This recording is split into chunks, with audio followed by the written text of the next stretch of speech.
There was powerful symbolism to this morning's parade of people into 10 Downing Street. As well as the Cabinet, Jane Senior, accompanied by survivors.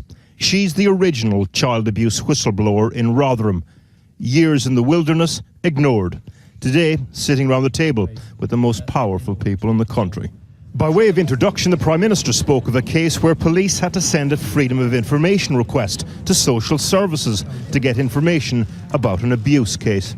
All the policies and all the practices and all the multi-agency approaches are no substitute for a massive dose of common sense and acting where you see abuse taking place, cutting down boundaries and not, as I one case where a police force had to use sort of freedom of information requests to get information off social services. It's about tearing down the barriers, acting together and using common sense.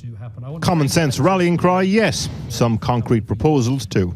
Police will prioritise sexual exploitation as a national threat in the same way as they do organised crime.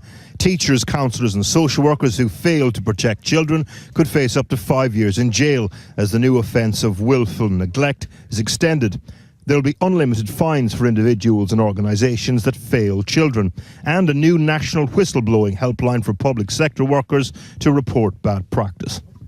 The headline proposal is the extension of willful neglect with a possible 5-year jail term. So as the summit came to an end, we asked whether that would have resulted in a prosecution in some of the cases that those in attendance were familiar with. If that piece of legislation was in place in Rotherham at the time, would anybody be in prison as a result of it, do you think, now? That's a big question, and hindsight's a wonderful thing. What I do think is that the frontline staff were reporting this crime, actively reporting, but their managers, for whatever reason, were kicking it into the long grass. So if there was legislation in place which meant they would be criminally culpable if they did that, I think that would be a real wake-up call.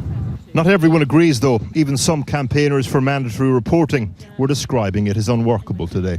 To show willful neglect is for someone to deliberately act against the interests of the child, knowing that they're doing so. Well, good luck in bringing that case, because even parents whose children die in front of them and they do nothing, it's really hard to win these cases. So what proportion of child abuse cases would you say this will cover? I don't think it will cover more than 1%, it will be less than 1%. There is considerable political momentum behind this as an issue now, momentum that's been a long time coming. Momentum coming to a head just weeks before an election. Earlier, I spoke to the Education Secretary, Nicky Morgan, about the government's proposals. Can you give me an example of what willful neglect is? Well, willful neglect is defined as a failure to act when somebody owes a duty of care to children. So an example would be perhaps in the case of a children's social worker, where they became aware or suspicious of a child being sexually exploited, where they didn't pass that information on because their job is clearly where they are to protect children. And are you aware of examples of that happening? I suspect there are examples up and down the country, sadly, because we know, well, because child sexual exploitation, sadly, as we have seen, is something that is happening and continues to happen up and down the country in all parts of the country, regardless of the background of victims or perpetrators. And so, yes, I mean, that is certainly something that's come out of the reviews and the reports, and this is one response. Well, it hasn't. I mean, where is there an example of willful neglect by a social worker? I mean, there is incompetence. There are massive mistakes, but willful neglect is something different. And it's very hard to prove. Well, the evidential burden, we're going to consult on the offence of willful neglect, and that no doubt will be one of the issues that will be responded to.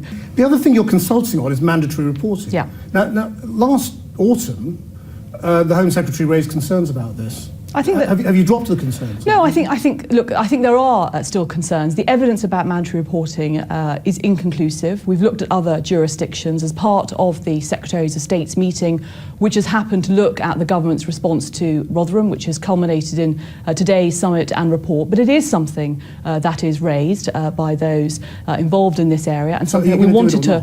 Well, the whole point of having a consultation is to listen to the views of people who respond. So where are you with that consultation? Well, we are going to consult as both mandatory reporting and willful neglect.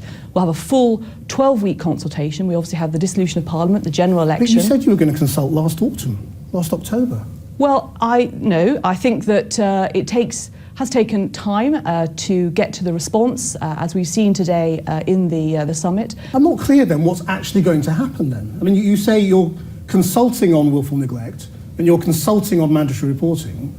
So actually nothing's going to change as a result of Mr. Cameron's big announcements today. If you read today's response in relation to the situation in Rotherham, and sadly as we see elsewhere, the criminal offence is one part, the national whistleblowing helpline, the better training, higher quality training of social workers, child sexual exploitation becoming a matter of national importance. But the language from the police. Prime Minister is all about holding people to account and, you know, people won't be allowed to get away with these failures. I mean, if council leaders could be prosecuted for 5 years for failures on their watch, should government ministers?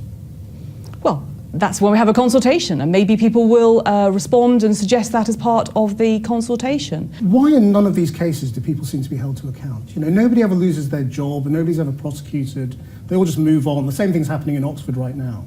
The Chief Constable moves on, the leader of the council moves on.